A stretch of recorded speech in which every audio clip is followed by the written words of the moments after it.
But opening that up a little bit more since we're on that. So Anne had mentioned that if it was part of her development improvement to get that, what about trees that are not part of a development?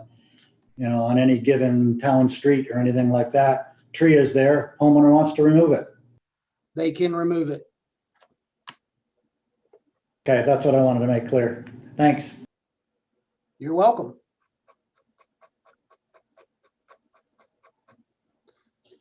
All right, ready? Madison, you ready? Yeah, no, I was reading through the tree section, so let me share my screen.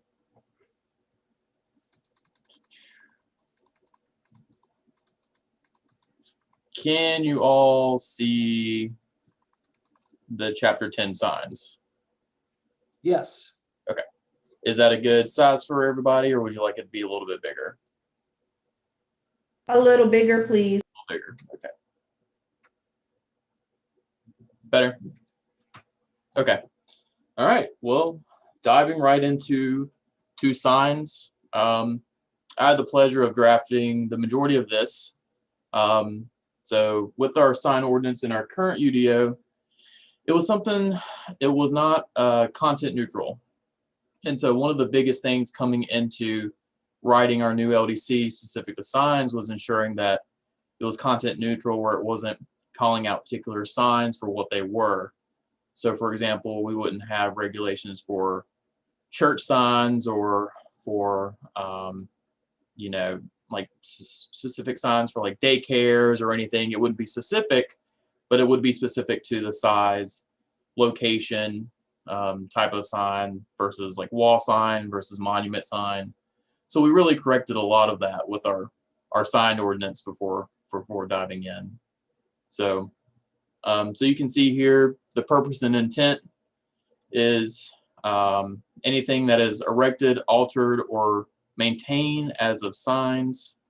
It allows for effective signs for communicating identification of businesses or uses that are located within the town.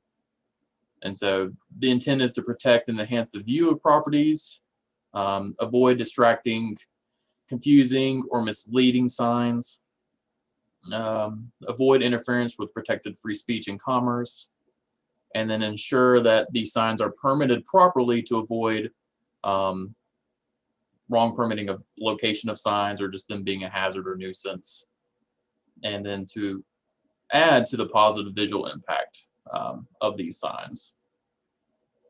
And so the regulations of this chapter will apply to the placement, construction, erection, alteration, replacement, maintenance, use, type, quantity, location, material, size, and height of all exterior signs within the planning jurisdiction of the town. And so for definitions of these signs, they had once been located here within our ordinance, but we moved those, relocated those to our chapter 13 definition section. So kind of how I mentioned in the very beginning, we have a section about content neutrality. This pretty much states that we have done our best to ensure the content is neutral as it refers to commercial and non-commercial speech. And that's what that subsection here. And this is pretty routine of new sign ordinances. So getting into the computation of sign measurement, this is pretty much what defines the sign area. So it's the area of a sign within the smallest polygon that will compass the extra limits of the writing, representation, emblem, or other display on the sign that can reasonably be calculated. So the area shall also include any material or color formatting or forming an integral part of the background.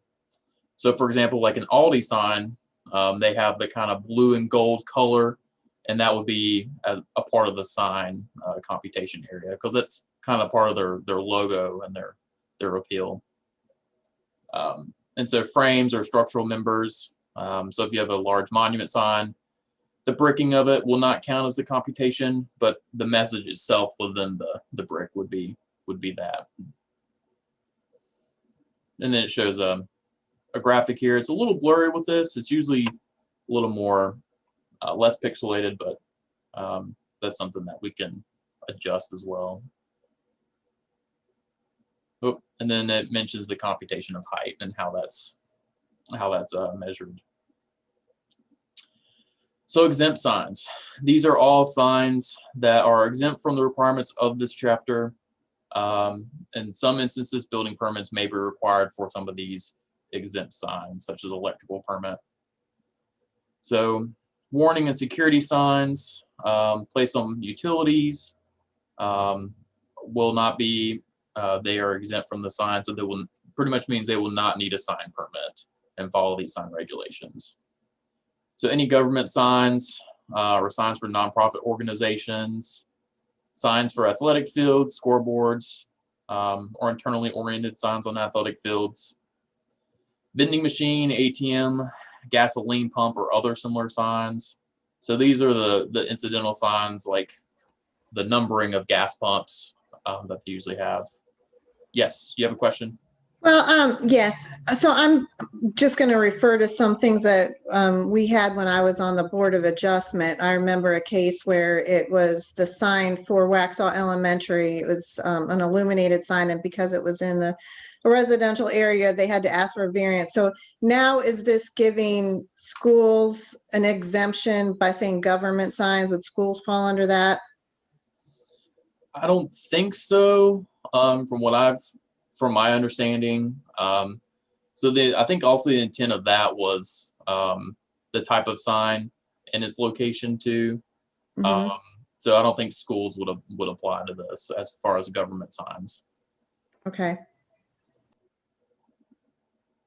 So now we have the portable A-frame signs. These are your common signs that you see at like a sandwich shop where it shows like the daily specials of the day.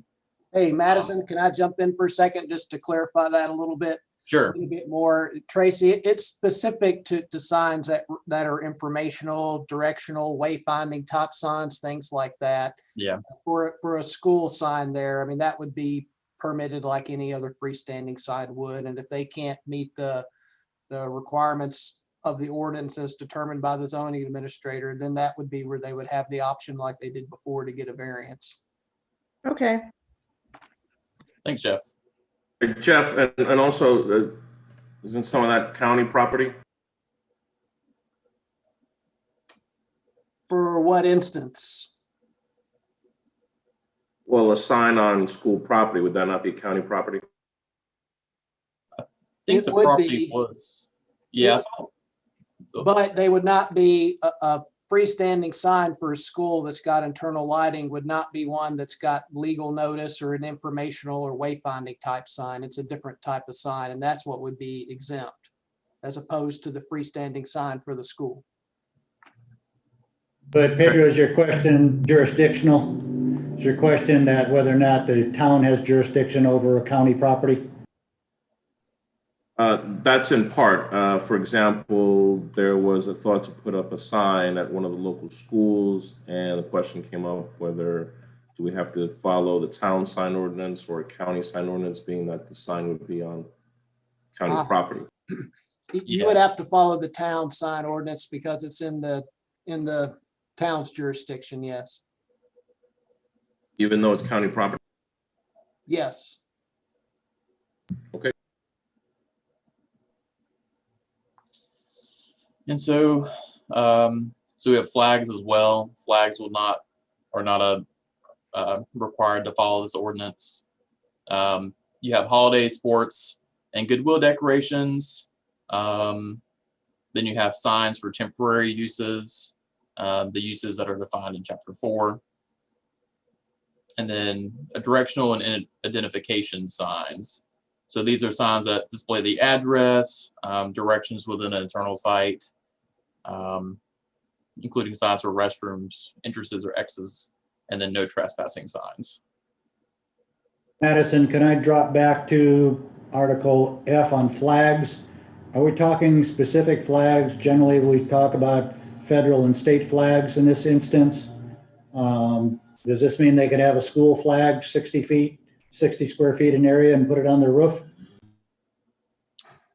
So this is just, I think just all flags in general, from residential to the flags we have outside of town hall. It's just not specific to one or the other. I think we need to clarify that because I don't know that many people would like to have, you know, a flagpole in their neighbor's yard with a big, you know, find a flag that's been offensive lately and put it on it. I'm used to seeing ordinances that are exempt or rules that are exempt for the federal, the US flag, for the city or the state flag, but any other flags would come under a sign rule. Is that what you think we're leading to, or do you want to clarify that, Jeff? Yep, I think that would be okay to add in.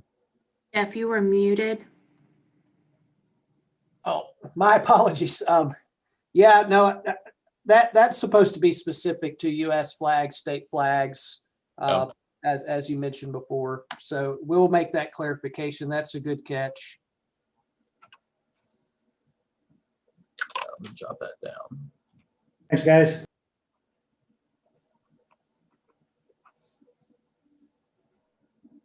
Okay. Anything else before I move to prohibited signs? Okay. So these are all signs that are not allowed at any extent within the town limits. So signs which constitute a hazard to public health or safety, roof signs or signs that extend above the parapet of a building, so the top wall of a building, animated flashing signs, off-premise billboard signs, any signs that people may place on utility poles, hydrants, bridges, trees, signage that's affixed to a motor vehicle, a boat, trailer. So this just means that you can't park a van with your advertisement on a parcel for more than 30 days as an advertisement tool. So electronic message boards are not allowed in the Main Street neighborhood center and then our residential zoning districts. Any signs which may obstruct access to fire escape, to doors, windows, or other entrances or exits. Signs other than governmental signs, which contain lights, rotating disc, words, and other devices not erected by a public authority. And then we get into even pennants, streamers, balloons. Hey, Madison, Yes. question I have, and I have it here, is what about neon signs? As something that government could put up. No, I have neon. Is that something, I mean, do we want to, what is surrounding like neon signs? I mean, I did see somewhere in a different section that talked about neon signs inside a window. I mean, do we want like neon signs outside of a building that would be flashing, or I just have neon here that I jotted down. Yeah, I'm thinking of like a neon, if they have like an open or closed neon sign, or if they have like a sign that says like best burgers in town. I imagine that being on the interior would be okay. Well, should something be listed like no exterior neon, or, I mean, I don't know. I just wanted to throw that out there and we can see what everyone else thinks. Also, I can think of right now as an example is sort of like the movie Cars when they're driving down into the city and you see all the flashing lights, and I mean, that's. Yeah, I mean, if everyone's comfortable with as far as adding neon signs, I don't know how, I guess as common as it is now to place neon signs on the exterior, but. Well, you've got the animation and the flashing covered as prohibited. So, you know, regardless of what type of sign it would be, you know, like animation could be anything from, you could think about the cowboy that's waving, you know, in Las Vegas, something like that, or any type of flashing sign, unless really the only type of signs that should flash would be the ones that are the informational highway type signs, like the one that we use, our police department uses sometimes, and Parks and Rec uses to notify the public of such things. But pretty much anything else now, I think it would be appropriate to place something in there, as Ann mentioned. And you only allow that within the windows for neon. And of course, it, again, couldn't be animated or flashing. I think that would be appropriate. Well, I know, like on a couple pages when we get to it, they have a theater marquee sign, which, you know, to look at it, it's all vertical, it's all like in neon, and that's kind of what I'm envisioning. I mean, you know, if we want to have a certain look and feel of our town, would we want to have allow that type? Again, I'm not opposed to having something in the window that says open, or something on an interior that shows out through a window. Just on a facade might be a little too much. Well, one of the things I want to, just for clarification purposes, I mean, some brands have neon signs on a backboard, you know, so it's part of the sign, part of their brand. Do we want to consider that, or are we just saying no exterior neon, period?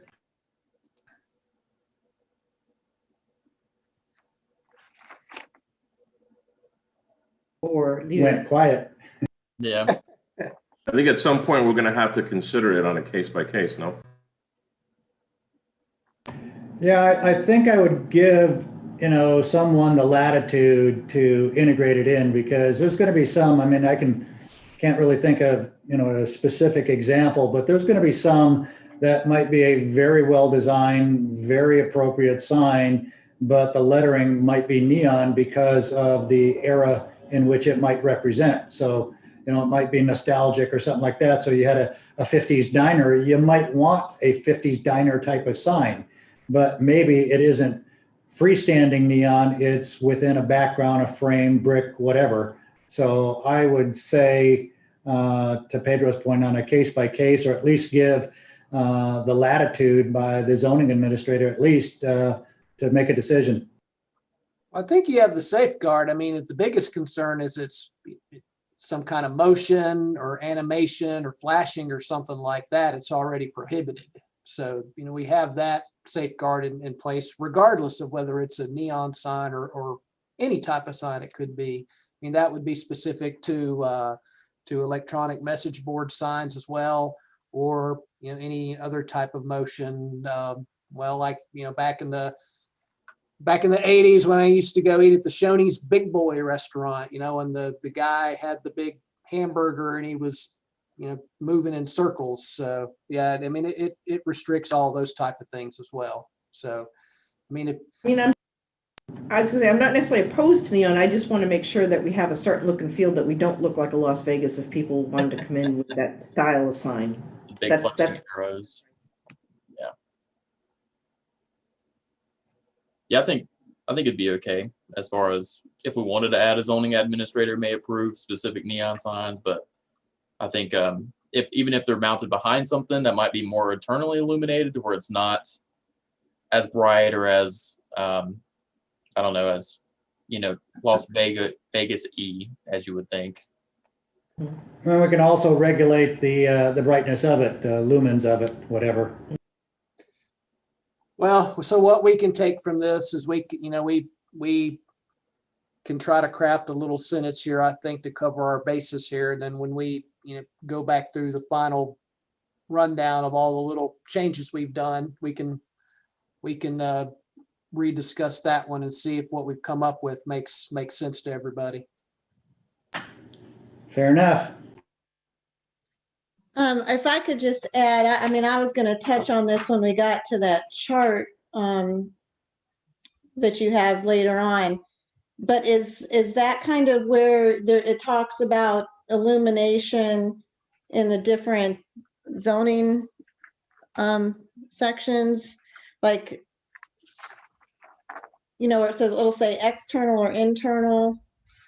Is that kind of in that same description there? I'm talking about this. It's a chart 1013.2. It's on our page 239. Okay, yeah, that that one right there. So I don't know if any of those, I mean, one says wall signs, but I don't know any of these. Does any of that apply to what you're talking about? Or are you just talking about freestanding or? Yeah, so I think what I'm meaning by that is, so here you have the internal, as far as the layout of the sign. So external would be like you have I imagine like Millbridge or Curitan have, where they have a light shining up onto their sign. Okay. Yeah, as far as like internal specifically, this is what the difference is, as it kind of explains. Because I mean, I had a complaint from a resident that lives near downtown from some of the, now that certain things had been cut down off of Providence there, off Broome Street, that now they could see illuminated signs, and like I'm not seeing residential listed in some of those in the permitted location. So that's why I'm just wondering if maybe when we get to that section, we can talk about that a little more. Sure. Yeah, okay. Yeah. So we go back up and then zoom back in. So let's see, where did we leave off? Okay, so I think we're here. So feather flags, ribbons, inflatable signs, spinners. A lot of these, when a new business may open, they may place these out front, but we're kind of similar with our current ordinance. We're not allowing those. Do you have a question, Ann? I did, where it says spinners, do you mean like one of those people who stand on the street spinning the signs? I imagine that's what that's meant to be, as far as like, because it's a way of advertising for signage. So yes. I think they mean pinwheels. Or are you talking like a windmill type sign that would blow with the wind and spin?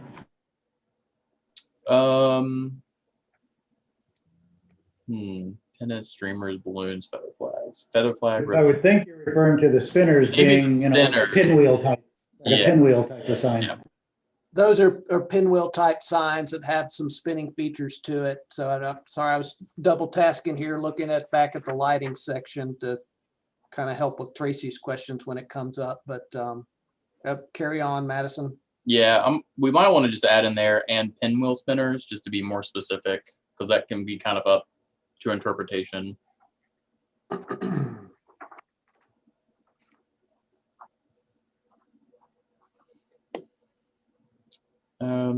So point K for exempt or prohibited signs. So this is any sign or flag the zoning administrator deems to be significantly worn, torn, dilapidated, damaged, tethered, or otherwise in disrepair. Signs displaying obscene, indecent, or immoral matter. Madison? Yes, Ann. My question was, and I know this sounds really crazy, immoral, and I just kind of wrote subjective. So what one person considers immoral, somebody may not. Do we need to expand upon that, or is there a generalized definition in the back? Yeah, I don't think we had defined immoral matter. We could just simply say signs displaying obscene or indecent matter, and just kind of leave out immoral, if that kind of covers it. I'm fine with that. It's just some people might consider things that, I mean, what I consider immoral, you may not, or vice versa. That's just that term. No, that's another great catch. That's another thing that we can just make a slight change to. The morals of the zoning administrator may be different, right?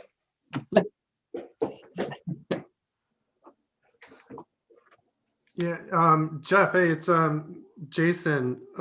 You actually bring up an interesting point there that I had on the previous one on K, where the zoning administrator deems to be significantly worn. So with respect to a flag, because this is the only one that specifically calls out the flag, what is significantly worn for a flag to be taken down by a zoning administrator?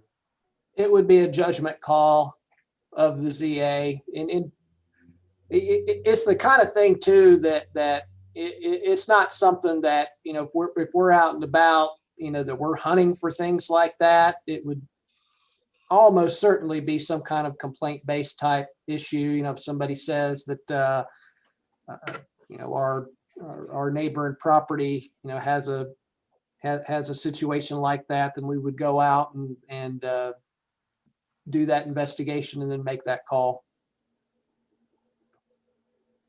It would be very difficult to define that specifically.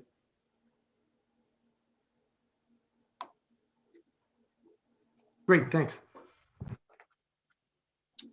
And then finally, we have signs erected or displayed on or over public street right-of-ways, other than those erected by governmental agencies. And then so these are talking about appropriate encroachment agreements, must that be executed pursuant to this code. So that's it for prohibited signs. Now we're going into historic building signage. So I think a lot of this was kind of copied over from our current sign ordinance. So this is applicable to the wall signs on historic buildings, with the exception of some signs that may have been approved by conditional zoning or will be approved. So the location, wall signs on historic buildings shall be placed on the fascia or horizontal band between the storefront and the second floor, often referred to as the sign board, or sometimes called the sign frieze. So this is just the general area above, if you have a storefront, above the initial windows and door, but below the second story windows. Madison, we have a couple of hands up there. Tracy? Okay. Yes, so this is another one that was brought up in a Board of Adjustment meeting before. And just to clarify, so when it talks about the signboard, is that part that we have on the historic buildings where like one says hardware on it? I can't remember there's another word too on one of them, but we were counting that area. Is that the area they're saying to put the sign in? Like you would actually be covering up that historic lettering on the building, or are you talking about above that? So if I'm gathering that correctly, so if you like a older historic building, some may have like the painted across. Right. So I think that's typically where they're talking about as far as the location. I don't know what was the particular case with the Board of Adjustment. I think it was the real estate one there on the corner had put the sign on the wrong place on the building, and then the reasoning I think was because they didn't think they should cover up the lettering that was painted on there. And I remember it had to be they had to move the sign and change the size because of that. And I remember a lot of us on the board at the time were questioning whether or not that should be in the code, just because you're kind of covering up some of that historical feature of the building. So I didn't know if that was something that we wanted to discuss, if we felt like that should be covered up or not. But yeah, I think if some buildings have that on there, have the historic painting of letterings, I think, especially working with HBC, I think HBC would enjoy that, or Historic Preservation Commission. If we add a note where existing lettering from, or existing building lettering from, I don't know, historic or from the original time period of the building shall be preserved, and location of sign may be placed elsewhere. Something a little more technical than that. It sounds a little more professional, but something along the lines of that. I think it might be also on a case-by-case basis there, depending on the architectural element that they're looking at, because not all the buildings are going to have this exact space on the fronts. Right. Some of the buildings do have a nameplate or something painted up in the parapet wall above the second story. Some of them, have a brick ledger or something between the first and second floors where you couldn't put a sign. So I would probably say kind of blend in the HPC with this and get their recommendation as well. I think you're gonna have to be pretty flexible on where it goes. Yeah, and just another thought, some of the businesses there have those hanging signs that, come off the wall, and whether or not we should just require that all be like that rather than having signs placed on the building. I mean, I don't know what anybody's opinion is on that, but I think a consistency with the types of signs makes more sense. Well, I think, to that point, Tracy, I think it's good thought. There's such a variation on these, blade or projecting signs that they're not consistent. And I guess if I was going to use an example of consistency, I'd probably look at something like our wayfinding signs. Those are all consistent in their look throughout the city. So I wonder if we should maybe consider some type of consistency if we're going to continue with these blade signs. I'm looking at your example on 238 on chapter 10 there, the blade and projecting signs. And I wouldn't necessarily, that looks like it's on the old Nivens building there. And I wouldn't necessarily say those are historical in nature in their design. They look in some cases more like Maxwell's has a sign that hangs off, I believe, and Mona's right down from that. That's kind of what I'm talking about. It doesn't look like we have a picture of that, but I don't know. Just a thought. Well, going forward, I think you're right. I mean, we should get some kind of consistency if we want a certain look downtown. And some of these were, like I say, 60s things that I see hanging off all over the place. So, Madison, you got your work cut out for you again. Well, Yeah. and we can check with Charlie as far as, I guess, the legality of trying to dictate like a specific type of design, I guess you could say, of a projecting sign. Because, you want to allow projecting signs town-wide, and you wouldn't want to have the same consistency downtown necessarily that others would need to have in other locations. But I mean, it is a good thought process to see if that could be an option in the downtown area, and we could look into that specifically, and we can look into that option as to not having any additional signs on the wall other than what might already be there historically, as we talked about with some old lettering or things like that. I think we can look into all those options, or at least at the minimum, like we talked about, if we do still allow them on the wall, I think you do work with them to not to avoid any situations where you have some existing lettering that you'd want to keep because of the historical nature of it. So you give that discretion to the zoning administrator. So, I think that's probably the way to go at a minimum. And then, we can look at the other options as far as maybe having some kind of consistent projecting sign look through the downtown area. And what I just as further that thought a little bit, mainly what I was more looking at is the arms that come out of there. The signs may be brand related, the sign itself, but how it's attached to the building is what I was looking more to try to manage that. Okay, I got you. Yeah, we can do that.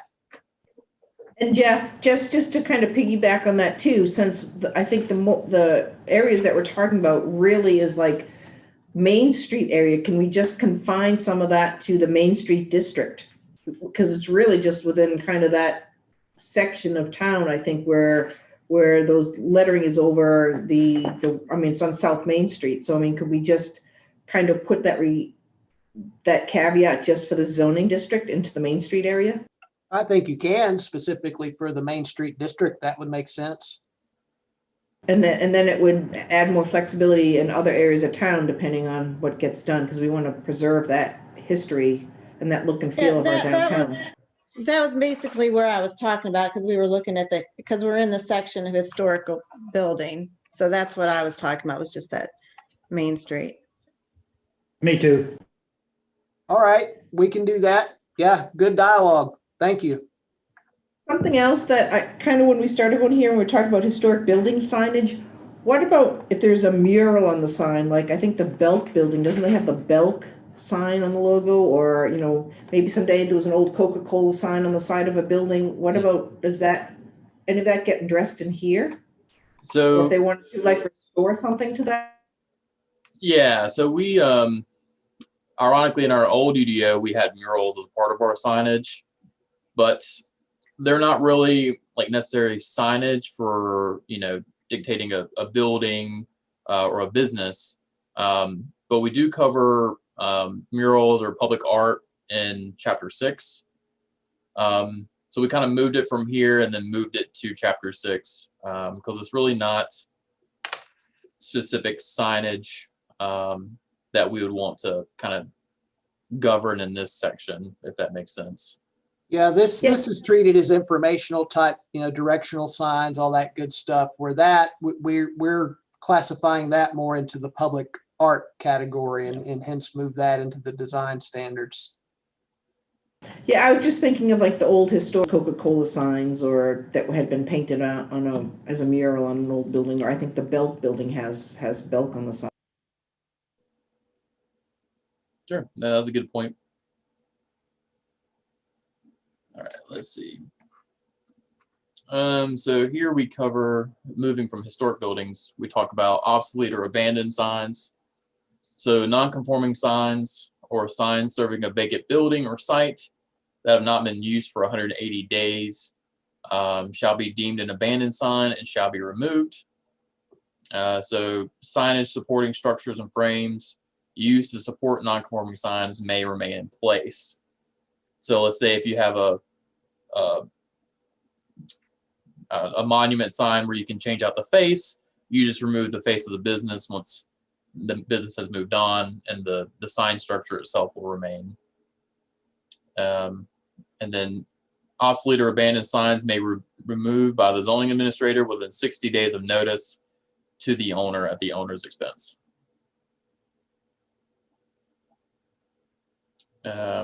Non-conforming signs, as we kind of mentioned above, this will be governed in our chapter 11, non-conformities.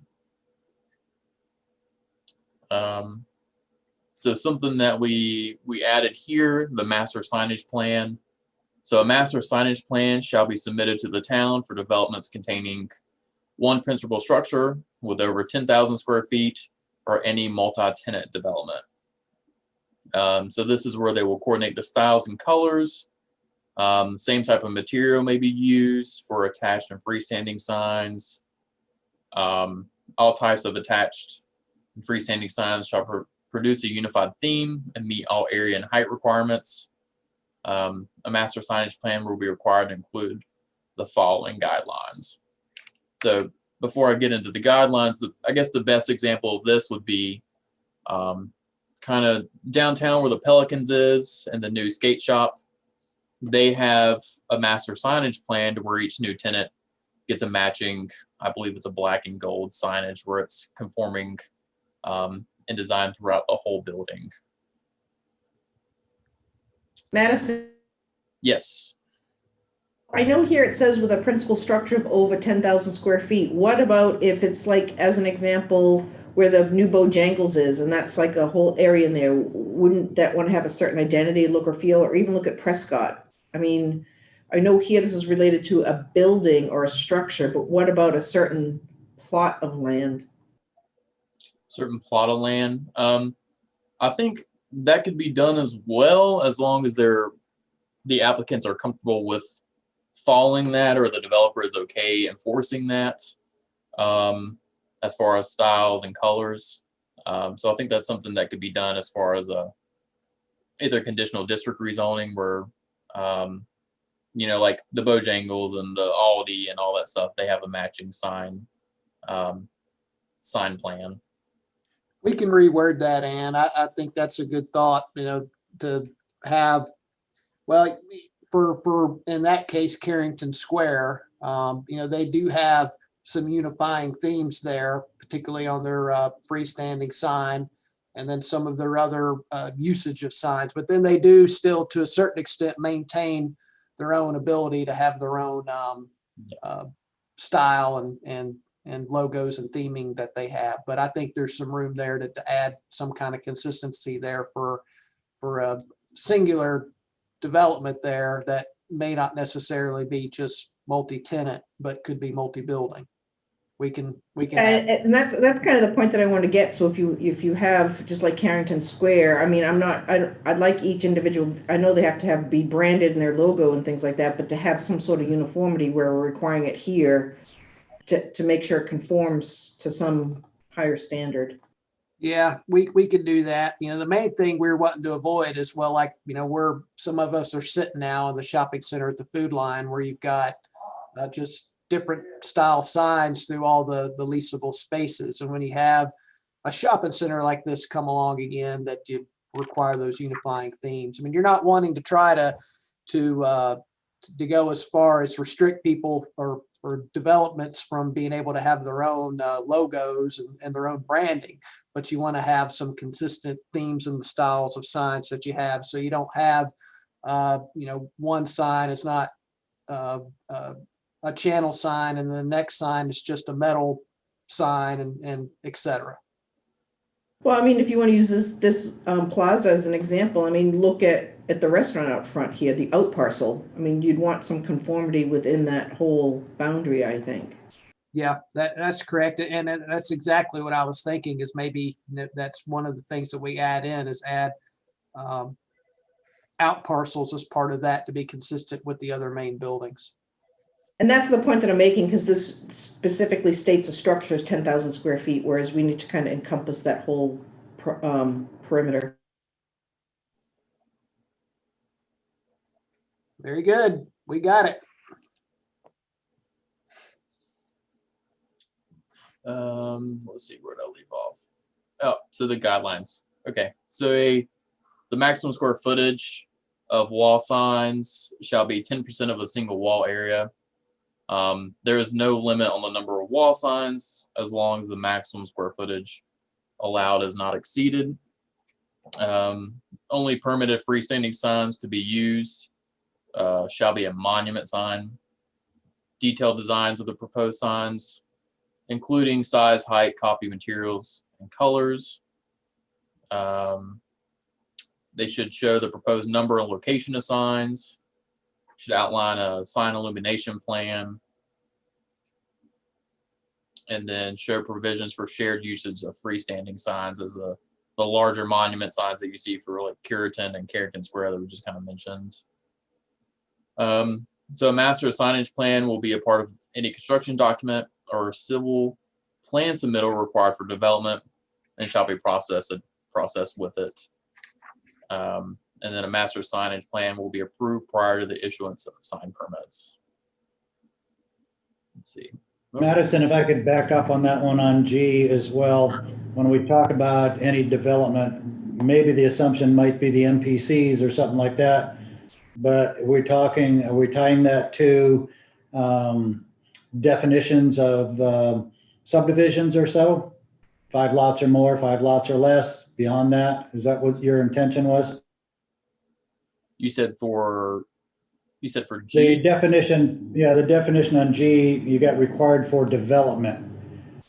You know, development is a loose word there, as far as I would thinking if you're talking about a master plan community like Millbridge versus a 5-unit subdivision or 4-unit subdivision. Yeah, I think the intent of this is just for commercial development, not so much residential, like the Millbridge or Curitans of the world. So maybe just for the commercial development versus having that open-ended. All right, yeah, just either retail/commercial development, something that would identify it other than an MPC or something like that.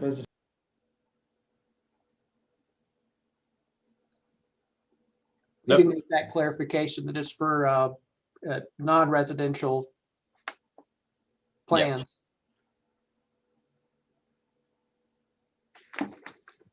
So 2 more. A master signage plan may be amended by filing a new plan which complies with all the requirements of this code, provided that the new plan is accompanied with necessary processing fees.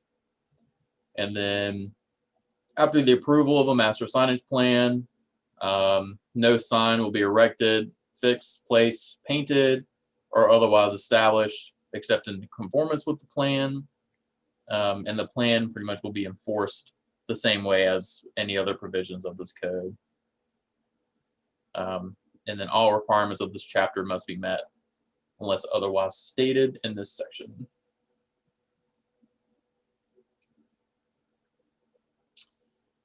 So sign permit required, unless exempt in the section earlier, all signs will require a sign permit in conformance with this code. Whether the sign is new, a part of new construction, or an existing sign, the following information will be required as a part of the permit application.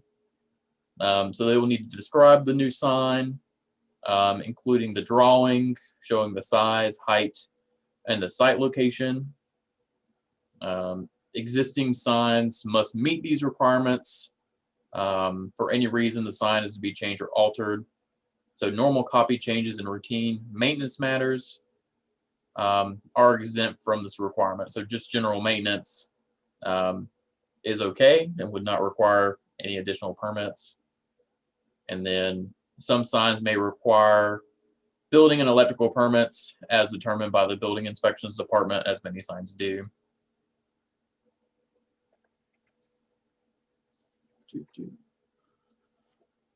So here, as we've seen before, we tried our best to use some example of signs as they relate to Waxhaw.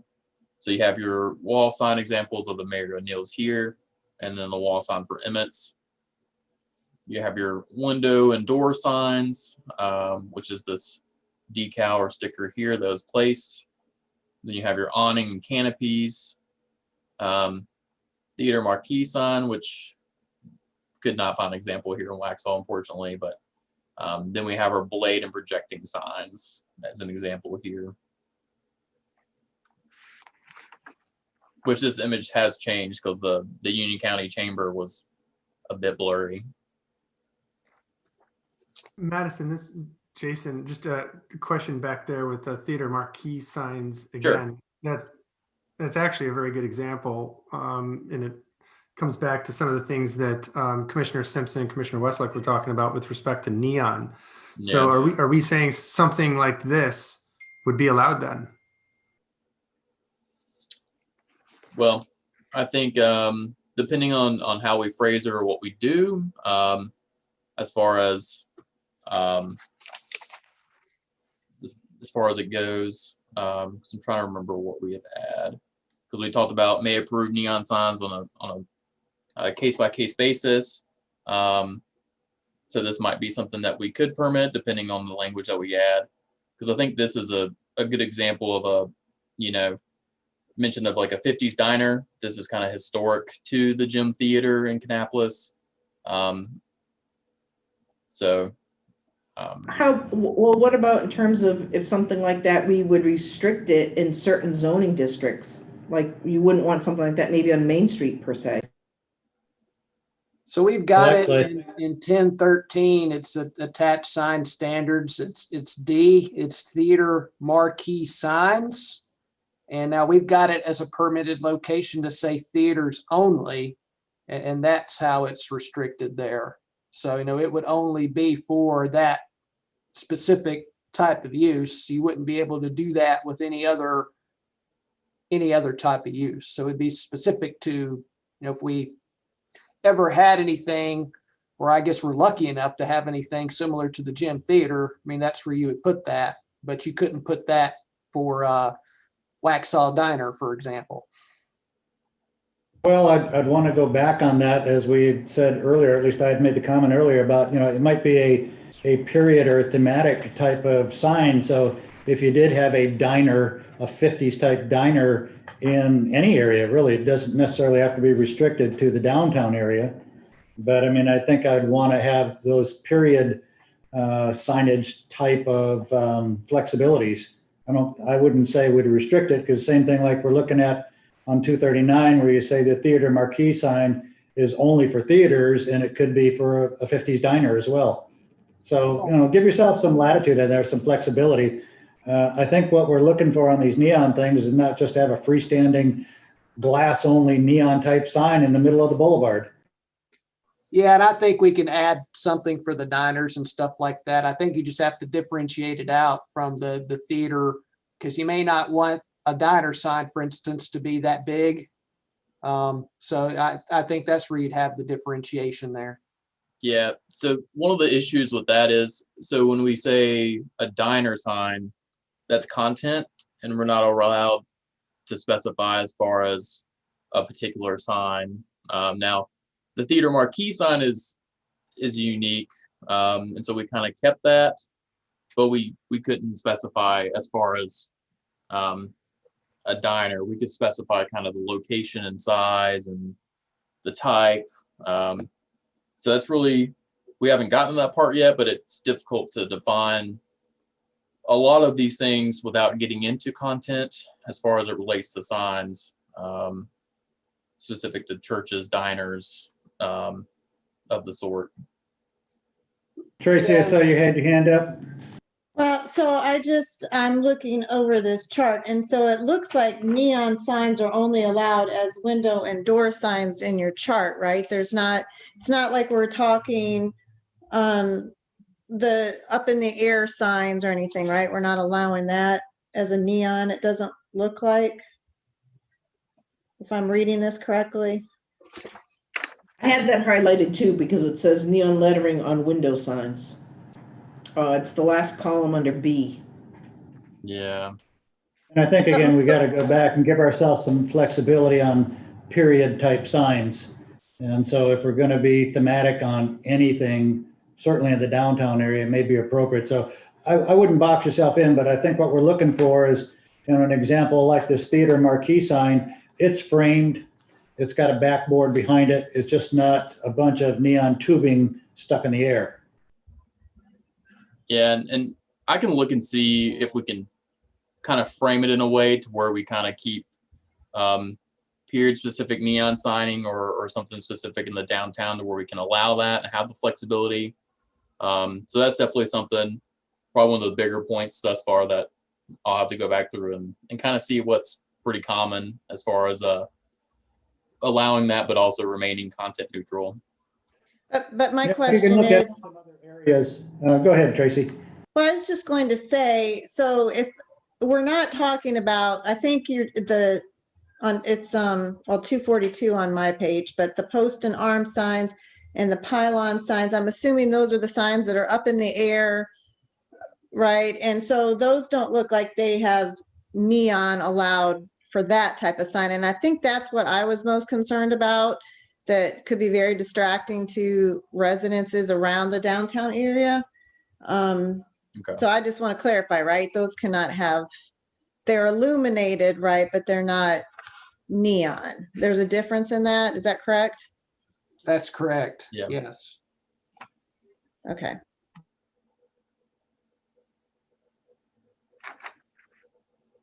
No, but that is a good point about the neon. That is a great point to bring up.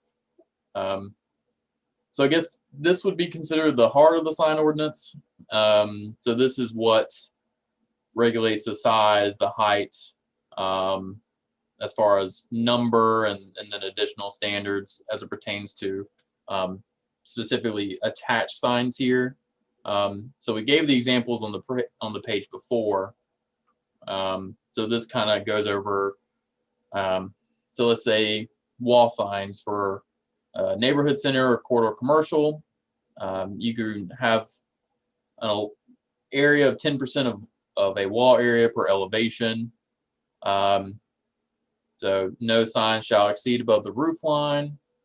And then it goes over single tenant building, less than 10,000 square feet, and then single tenant building over 10,000 square feet.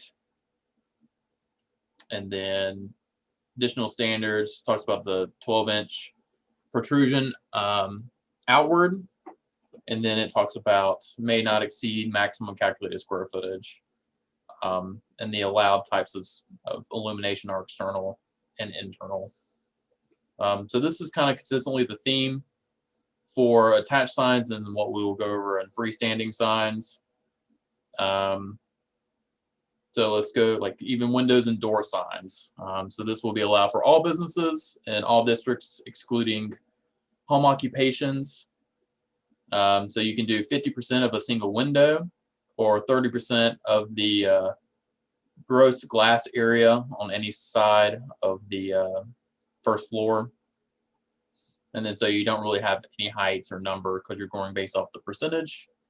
And then as Ann mentioned, the sign shall not be illuminated except for neon lettering on window signs. So that's more like the open and closed signs that you typically see. So this is kind of the meat of the attached signs. I don't know if you guys had any questions about these in particularly before I kind of bounce to freestanding signs. Okay. Seems like you're clear to go. All right.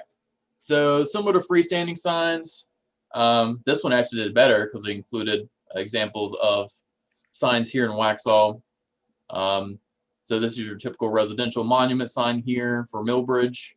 You have the Curitan, and then you have your examples of post and arm and a pylon sign.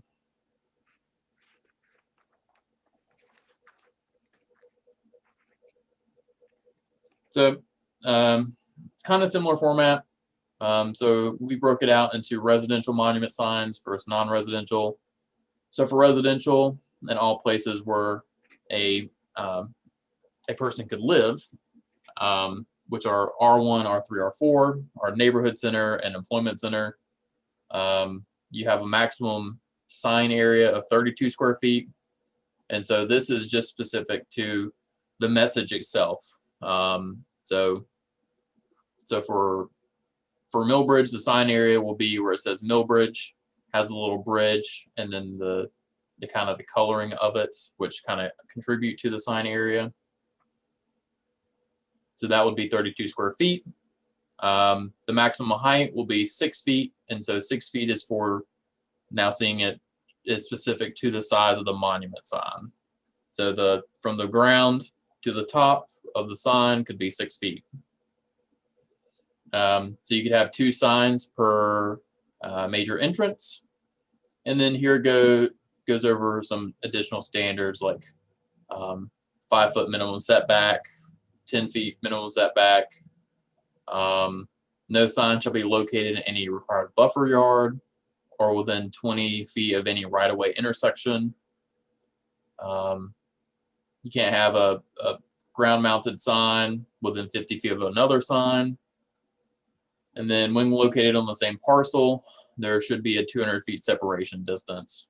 So the intent of this is to make sure that in any chance, there's not signs back to back to back. And then illumination types are listed here as the 2.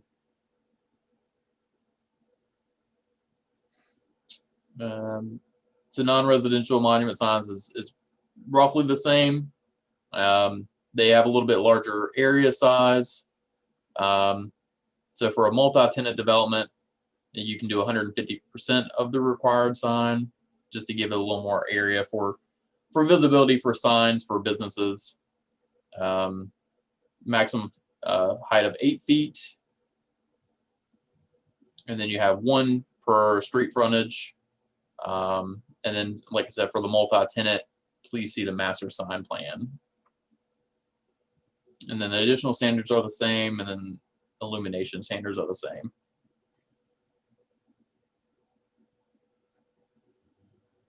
And then here it's the same for post and arm signs and pylon signs. So I guess before moving on to temporary signs, are there any questions for this? No? All right. So temporary signs, this is where we really see the content neutrality of it, where we're not giving names to specific signs. So for any temporary signage for are R1, R3, and R4 zoning districts. They will follow the standards below. So such signs shall not exceed 6 square feet in area. You can have 2 per street frontage. Shall not be located within the street right of way or site distance. We don't require any maximum duration. And then temporary signs shall not be illuminated. And temporary signage serving on a lot shall not be required to obtain a temporary administrative permit.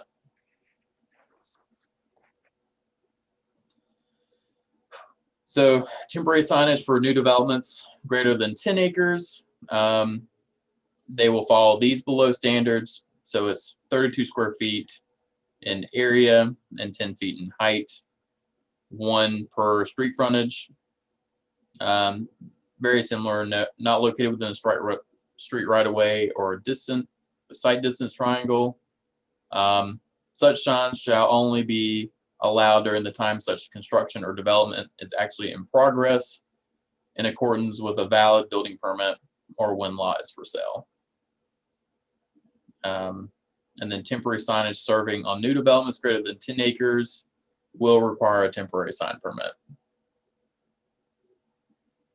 So a lot of these were kind of similar in our UDO, but we changed them over in a language to make sure that it's not talking about content. And just a little bit of quick history on that, for the content neutrality. The reason behind that is there was a federal Supreme Court case had to do with the city in Arizona, and the findings of that case is what is caused pretty much the entire country to have to shift over to make sure that their ordinances are content neutral, just to make sure they're within the precedent of that law or that determination. Jeff, Yes. would temporary signage be like the for sale signs that you see that are all over the place? Yes. Yes. Yep. So the temporary signage here that are 6 square feet are your, favorite candidate signs, or my child is a Cuthbertson High School senior, signs like that, to where we're not specifically calling it out, but we're giving the kind of requirements for those. And what about like street right of ways? Because I know like political signs, they can go in right of ways. Yeah, so I think that's mandated or controlled by, as far as code enforcement, I think the state, where they allow them during a certain time. And I think we do the same thing for the town, or did. But I'm not sure as far as allowing those in NCDOT's right away, where most of them are located. But going back, just to clarify, when we talk about real estate signs, I don't think that, unless you guys tell me different, we're getting permits for somebody to put up a for sale sign in their yard? No. And that's what I want to be clear on. The temporary signs are, maybe an event sign or something that may go on for a period of time or something like that. But real estate sale signs, certainly not A boards, that's covered somewhere else, for directional, for say an event, church event, something like that. Those are pretty portable. I can guess maybe if we had an event and we had a 2-week circus event and they wanted to put up signs, I would imagine this would be an area where that temporary signage would come under. Is that correct? Yeah, so we'll get into kind of some of that with the temporary signage as it gets out of the residential areas. So we'll try to cover that. Well, I think just having this discussion here just goes to show maybe some lack of clarity on what covers a temporary sign.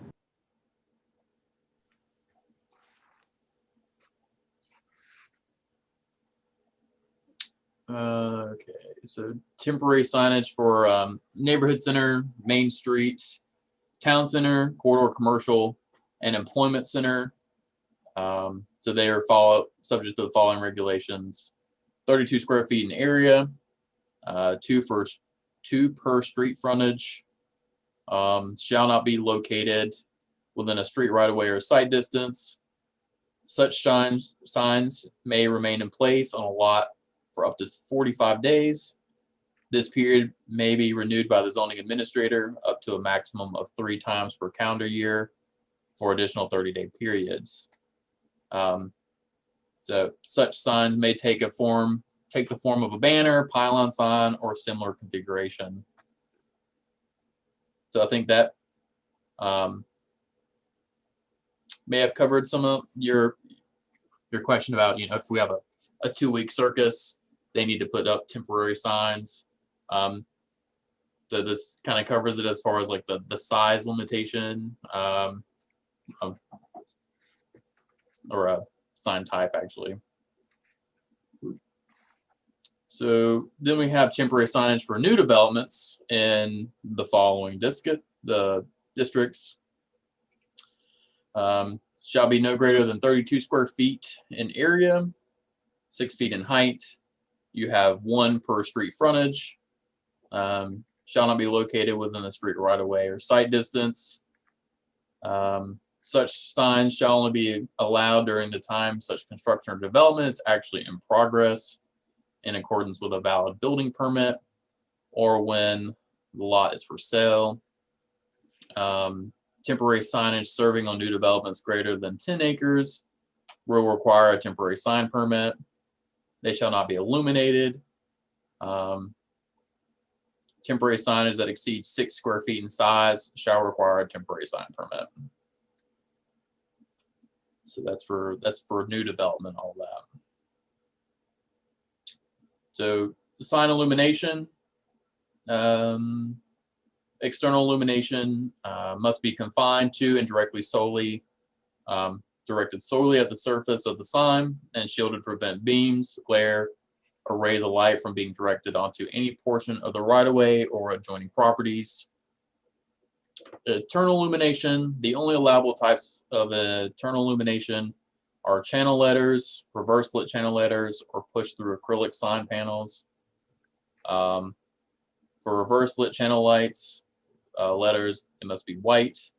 All exposed raceways must be painted to match the finish of the wall behind the sign. And then black raceway is suitable on brick walls.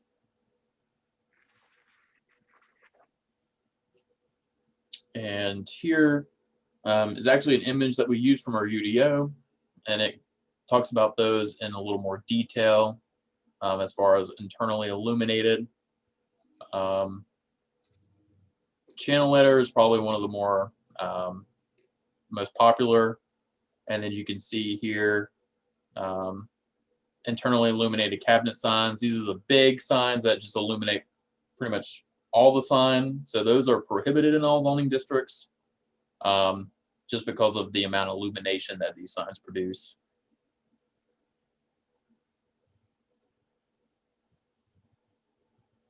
Okay, so getting into digital displays.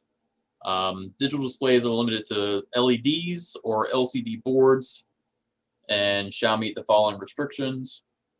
So they cannot contain a message that flashes, pulsates, moves, or scrolls. Each message must transition instantly. The minimum time between display changes shall be 3 seconds. It shows the brightness of the display as far as their limits during the day and then during the nighttime. Digital display shall not exceed 50% of existing freestanding signs.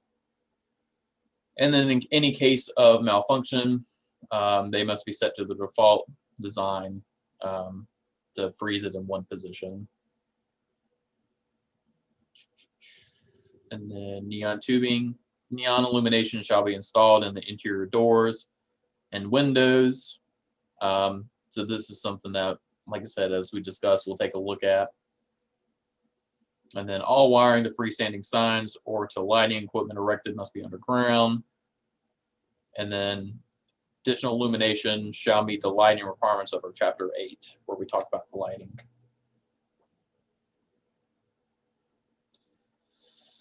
Section 10 is the administration.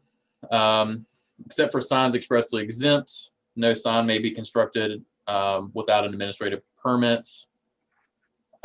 Any person proposing to erect any sign must submit a permit to the administrator, must show the plans as far as the light plan, the way it's going to look.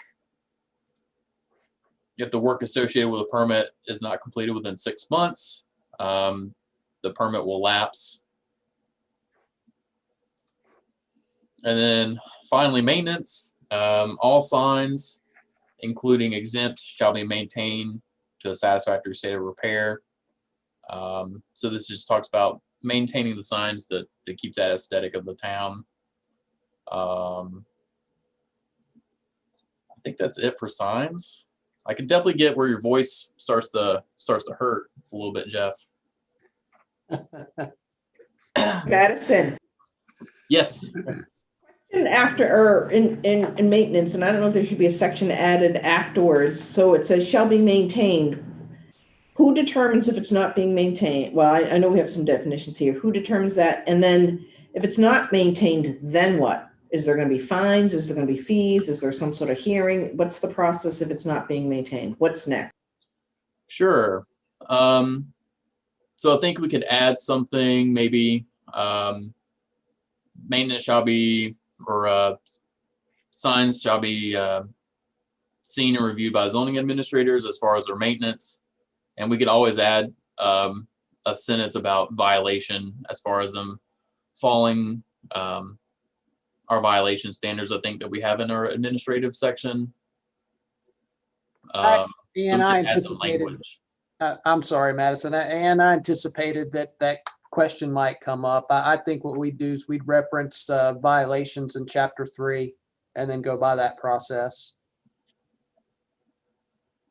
Okay, I just think that we should have something there. What's the next step if the maintenance and people, what's the next consequence if this isn't being followed?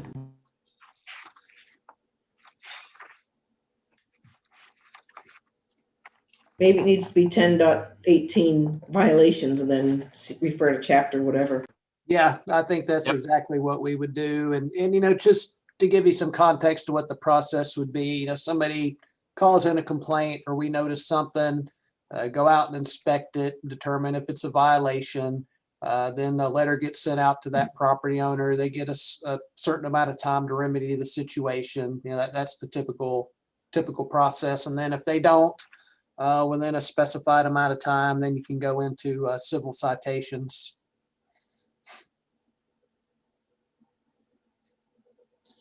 So is there any further discussion for signs before I move on to historic preservation? Mayor, board, do you need a quick break or do you want to carry on?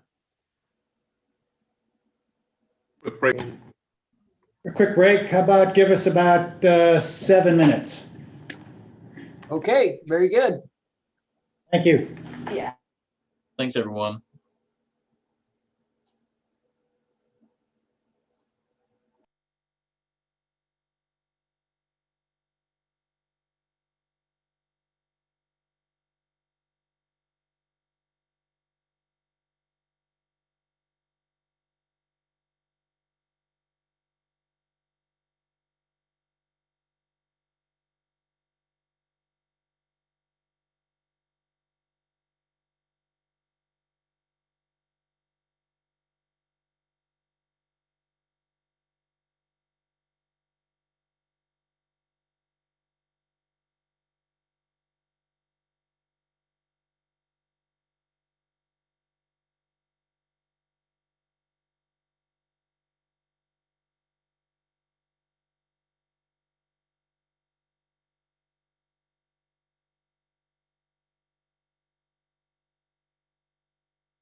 All right, we're getting close. Got one more vacancy there, so we'll hang on. Two more vacancies there, so we'll hang on for a couple of minutes.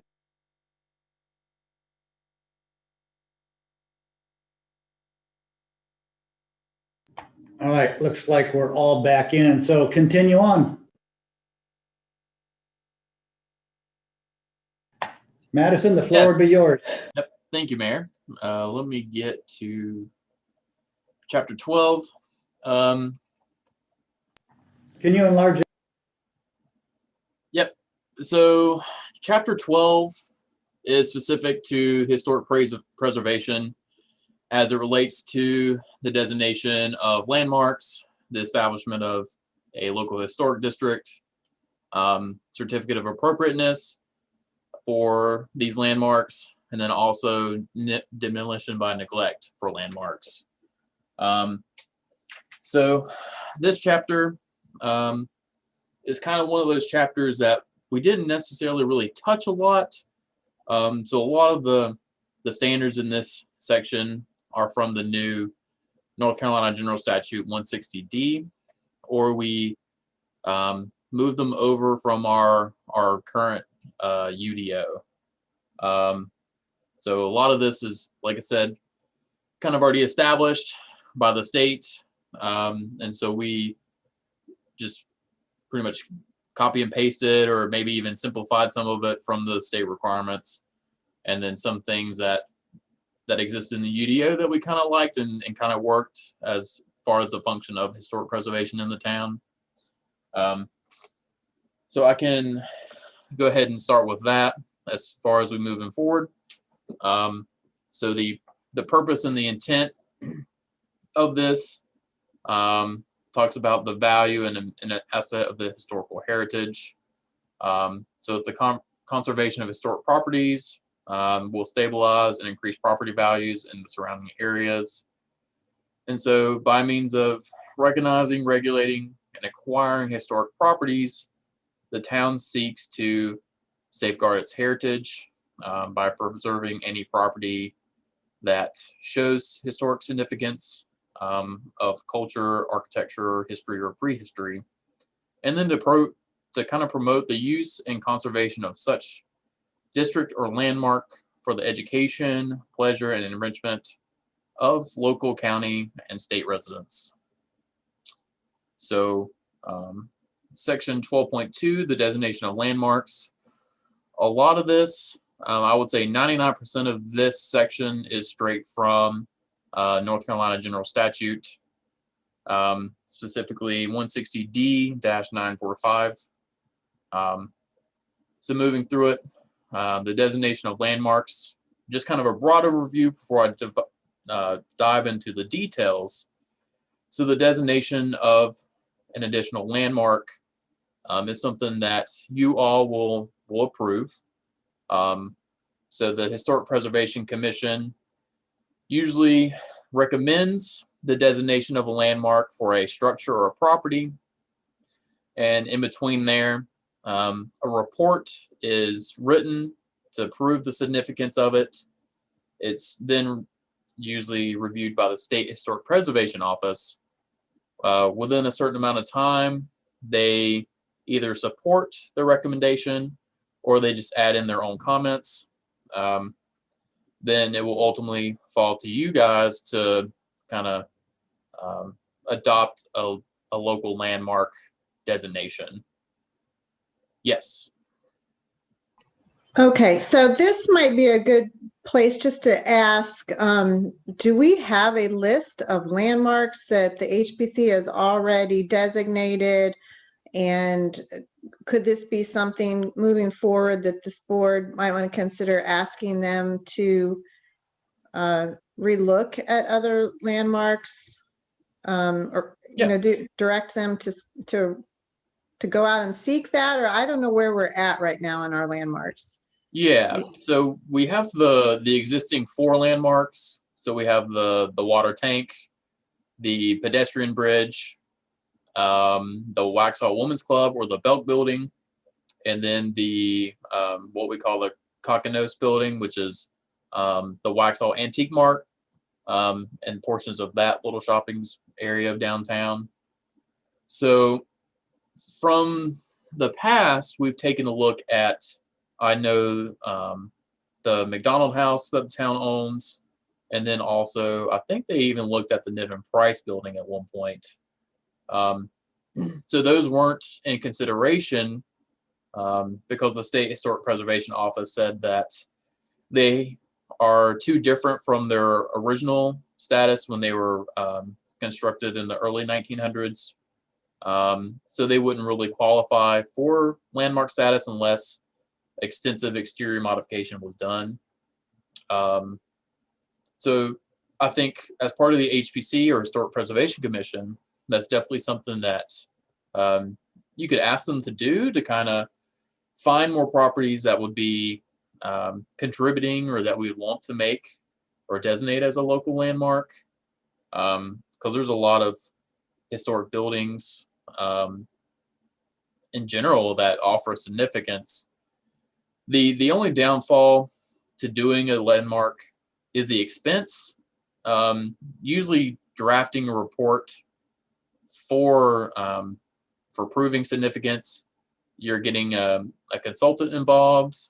And so usually a private property owner isn't willing to do that, but you know, it's something that is always open for discussion as far as kind of pointing out those properties or structures that could be deemed as a landmark. Okay, well, it's just something that I'd like to suggest to the board while we're discussing this, something that we talked about when we discussed zonings as far as protecting historic property. Maybe at a future meeting, we should discuss whether or not we want to direct the HPC to look into further landmarks that we could designate to give an option for us to protect some of the properties. Yep, just following up on what you're saying, is instead of just directing them to look at certain properties, would it be best to then just ask them for a report of what they have done thus far, what they are up to, what they themselves are looking into, and get an idea of where they are? And then if we have suggestions moving forward, move forward with that. Yeah, this And is that's Jason. fine. I I'm just didn't know if they agree with Commissioner Westluck and Commissioner McMillan. That echoes what I was talking with Commissioner Simpson about earlier today. So I think that would be a valuable approach to get that listing that was brought up. I could make this suggestion that be a retreat topic. That could be good. Give the HPC a meeting or two to be able to pull that together and have it prepared for the board in that venue. Yeah, because one of the reason for us having a Historic Preservation Commission is specifically for landmarks. So in order to have a landmark, you have to have the historic preservation. So they're statutorily required to be here, since we have 4 wonderful landmarks in town. Just to add this, and per our current UDO and the historic preservation, which is chapter 19, it does state that every year the HPC should be sending us a report by March 1st. So I actually spoke with Jeff earlier and requested that. So hopefully we can get the last 5 years of reports that per the UDO they're supposed to be giving us to the board, so we can see kind of what their activity and what they've been up to. And I think the retreat is also a good idea if we can have some information by then as well. Yeah, and let me just back that up a little bit as well. Just one of the, as I see it in B, certainly all of the elements have to be met. And one of the more important ones, that we can do all the directing and surveying and all this stuff, but without the cooperation of the property owner, it doesn't happen. Is that correct, Madison? That is correct, yes. And is that a statutory requirement? So I think in order to designate a property as a landmark, you're gonna have to have property owner permission, because once you establish a structure as a landmark, any exterior modification that's major would require a certificate of appropriateness, which is something that I'll also cover as we get farther into the chapter. So it's you know, they kind of lose the flexibility of being able to do stuff with the structure if they own it. But it kind of promotes it of the significance of the building as it becoming a landmark. So I mean, you got to weigh, as a private owner, you got to weigh the kind of the benefits of having it being a landmark. But my question in it, is that just something that the town puts in the code, or is that a statutory, a state law, as far as the property owner agreeing to that? I think section It's D, state statute. It's state statute. I It haven't is seen state it once. statute. The property owner has to consent. That's correct. Sorry, I was trying to talk when I was on mute again. I apologize, but it's state law. Just a question here, Madison. Do you know if the old hotel next to Sunoma Salon is a landmark? Because I know there's a plaque in the street. So is that considered a landmark? it is not. So when back in the 1990s, when we established our National Historic District, the State Historic Preservation Office did a survey of kind of all the properties within like a downtown area. So the way that the district was established was dependent on the amount of contributing historic structures. So likely it's probably a plaque that says something like, this property is located on the National Registry of Historic Places. And a plaque is awarded by the Department of Interior, or it probably says something along those lines. So it is not a landmark. So there's a difference between a landmark and a property that's on the National Registry of Historic Places. So the National Registry, go ahead. I was going to say, so if it's a landmark, so this section would not have anything to do with anything on the National Historic Registry, just with us being able to designate something a landmark within our municipality? Yes. Yep. So most of the requirements in here, as far as certificate of appropriateness and demolition by neglect, are only pertaining to landmarks. So the 4 landmarks we have, I call it the COA, the certificate of appropriateness, and the demolition that's pretty much the biggest portion of this section.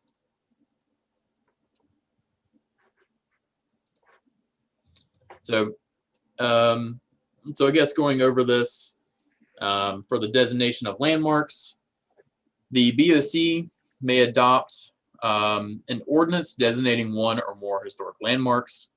The code shall describe each property designated. So they'll list the name of the owner of the property, the elements of the property that are integral to its significance, for each building, structure, site, area, or object to be designated. The ordinance shall require that the waiting period set forth in this section be observed prior to its demolition. For each designated landmark, the ordinance may also provide for a suitable sign on the property indicating that the property has been so designated. And then it lists, if owner consents to sign, may be placed on property, if not near the right of way. And so this is explicit language from 160D. And so bullet point B, talks about the property owner's consent, deemed and found by the HBC to be special, to have special significance in terms of these particular attributes. Section C, no ordinance designating a historic building, structure, site, area, or object as a landmark, nor any amendment thereto may be adopted, nor may any property be accepted or acquired by the HBC or the BOC until the following procedural steps have been taken. So it's a bit wordy, but once again, it's been copied from 160D. Now I will preface that before we go over this, from our Unified Development Ordinance, it had included bullet points 3, 4, 5. So at one point when they drafted the UDO, they had added this language. So as I propose now, after a quick talk with Jeff, we think we're going to strike bullet points 3, 4, and 5 as far as it pertains to the ordinance. So starting with number 1, the HBC shall prepare and adopt rules of procedures and adopt standards consistent with state law of this chapter for altering, restoring, moving, or demolishing properties designated as landmarks. So this is our Waxhaw historic design guidelines that we have. So this is the document that we're talking about here. So this is the document we use when they do a facade improvement grant. This is what helps guide, if someone's replacing their vinyl windows to ensure that they're wood, they're appropriate to the time, and all of those are similar to that. So number 2, the HPC or property owner shall make or cause to make an investigation and report on pretty much the significance of the building. So this is the report that I had mentioned that the property owner will take upon himself to get a consultant to submit to the state office and then to submit to you guys to review. So this talks about the specific parameters of the report, and then mentions that it shall be submitted to the North Carolina Department of Cultural Resources, which is the State Historic Preservation Office. Madison, Yes. I did make a suggestion to Blair, and I'll just pass this along here, is that since this involves a process, it'd be really nice to put a graphic like we did in the zoning, like the zoning step process, some sort of graphic that depicts how this process goes out visually. Yeah, for sure. I think this chapter is a lot of text, so even having a graphic will help break up some of that text as far as someone wanting to read it. So I think that could very easily be done. And Blair's already updated chapter 5 based on that same comment, and you'll see the end product a little bit down the line. It looks really good. So we can. Yeah, and I think I was going to say there's another part in this chapter too with another process, and I think if they can do a graphic there. Okay. So bullet points 3 and 4 and 5. I'm not necessarily going to go over because we're going to remove those from the ordinance because it makes more sense as well. So now number 6 will become the new number 3. And so this says that the State Historic Preservation Officer will be given an opportunity to review and comment on the report. Any comments shall be provided within writing. And so it gives the State Historic Preservation Office 30 days upon receipt with the department to provide feedback. So the new number 4 will be the HPC and BOC shall hold a joint public hearing or separate public hearings on the proposed ordinance of designation. So reasonable notice shall be given. All meetings shall be open for the open meeting law. So the new number 5 will be the following the joint public hearing or separate public hearings, the BOC may adopt the ordinance of designation as proposed with any amendments deemed necessary, or you may even reject the proposed ordinance. So once the adoption of the ordinance has taken place, the owners and occupants of the landmark shall be given a written notification. One copy shall be filed with the HBC, and then the other with the Union County Register of Deeds. So each designated landmark shall be indexed according to the name of the owner of the property. A second copy of the ordinance shall be filed with the town clerk and be available for public inspection. And then a third copy will be given to code enforcement officer. So then upon adoption of the ordinance, shall be the duty of the HBC to give notice to the county tax supervisor. And once again, straight from 160D. And so that's it for local landmark or landmark designation. So Madison, Yeah. with the Union County Register of Deeds, basically what they do is they, I would take the ordinance to be recorded, but they wouldn't actually be keeping a copy of it. So essentially we could just do 2 copies. I don't know if you want to adjust that or not. Yeah, I mean, we could simplify it. I mean, make it easier. Thanks, Melody. You're welcome. So I'll actually make that. I have a couple of other things here, and I'm not sure where this may go before we get into the next section here of districts. Is I know in and I wasn't looking, I've been looking in 160A of the state statutes, and it lists the qualifications of having a HPC member, as well as the minimum amount of members on there and what their powers are. And I don't see that addressed here. And I know we have it in the current UDO. Is that something that we should put in here? Yeah, so the powers of the HPC are listed in, is it chapter 2 of our ordinance? Chapter 2. Yep. So it defines all of their responsibilities and duties. And so those are reflective of 160D. Is that something that maybe we should just maybe make a heading in here and say for their powers and for their how it's made up, and just refer back to chapter 2? Yeah, no, absolutely. That'd be very easy to do. We could add it at the very beginning before the designation of landmarks. Yeah, we can add a short little thing there.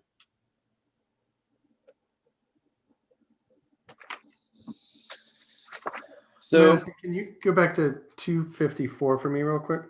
yeah.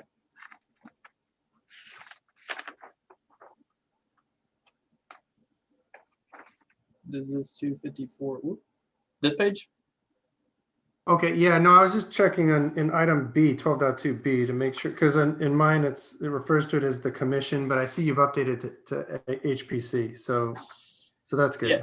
Yep. No, it wasn't very clear between the commission of HBC or the commission of Board of Commissioners. So we've updated that ahead of time for our versions at least. Yeah, and just for a little context on that, we go through this stuff before we go live, and we say, oh, okay, what do we think they're going to have questions on? And then we catch those things, and we've gone ahead and updated as many of those things as we can. So that we caught that. We're like, oh, okay, I think that's going to be confusing to have just listed the commission there. And so we differentiated out, HPC, BOC. Yeah, no, I agree. I actually read this 3 times in order to catch on to that. So it's good that that's updated.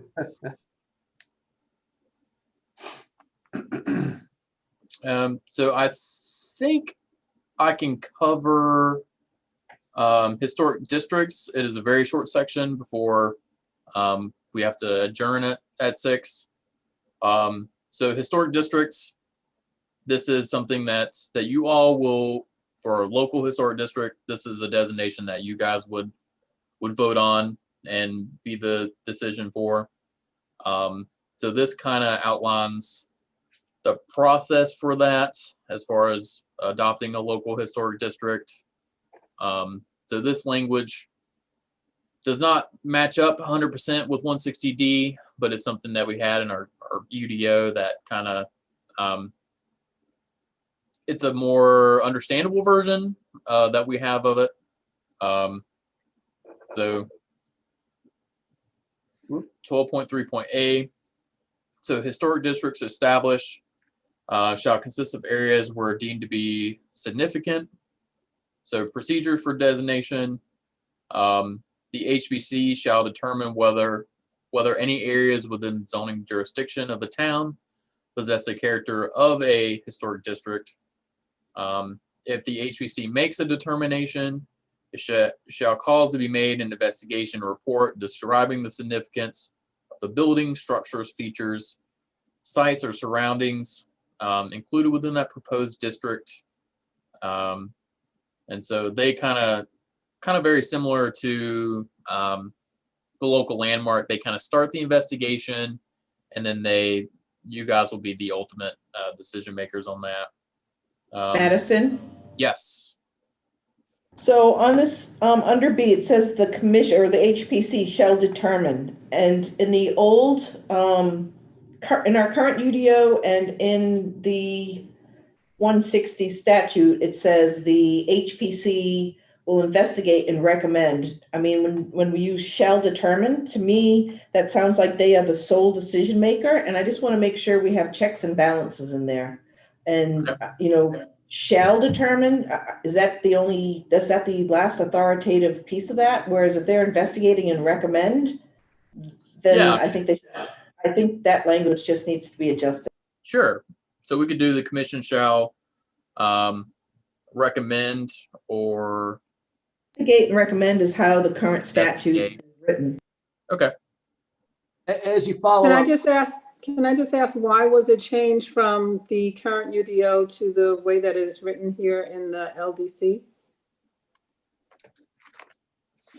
As to why it changed or why we added it back? Why you made the wording changed that Commissioner Simpson just referenced? Why was that wording changed from the investigation to shall recommend? So what I did, I think I had just deleted that original sentence and then started with the second sentence. So I can very easily just add in the investigation and recommendation by Historic Preservation Commission, because it was like a half sentence. I mean, it wasn't very clear or establishing anything, but I could add that sentence back in and have it be more clear. yeah, I mean, it's pretty clear in the later part of that section that the BOC has the final authority, but I think that it's fine to move back to the beginning of it and make sure that we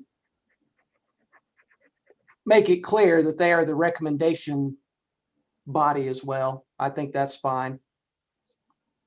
Well, we're just making it consistent with what's already there and what's law. Yep. So bullet point 2, so this is very similar to landmark designation, where the report will be sent to the State Historic Preservation Office. They have 30 days to kind of offer feedback on the report. And then, so it says in 160D that, well, let's see, the HBC shall make a copy of the report available. Yeah, so I think it also states that other boards or governing bodies may review and offer feedback. So here we have it, shall make the report available to the planning board, who can also make comments. And as Jeff just stated, the bullet point C, BOC may, as part of an ordinance enacted in this chapter, designate and from time to time amend one or more historic districts within the zoning jurisdiction of the town. So it talks about treating the historic district as a separate district. When historic districts are designated as separate use districts, the ordinance may include as uses by right or special uses those found by the HBC to have existed during the period sought to be restored or preserved, or to be incompatible with the restoration of the district. So that's pretty much saying that. But someone have a question? Yes, I do. Yes. I have, and I'm not quite sure which one we're on here right now, but if you went to number 2 under B2, it says the commission shall cause a copy of this report. In the current UDO, it kind of starts off, it would be reviewed by the Department of Cultural Resources, as opposed to the HPC. Yeah, that's another kind of sentence that I had deleted because the rest of the paragraph states be provided to the Department of Cultural Resources. So I thought I was just redundant. But like I said, I can add that back in as well.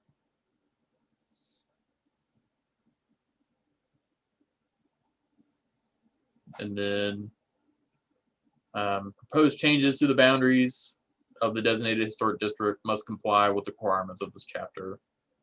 So like I said, it's more of a user-friendly chapter versus what it states explicitly in 160D, but this outlines kind of the procedure for a local historic district. So I think if we have any further questions. I just want to make it clear, though, that there's no change in the process as to what we've currently always had.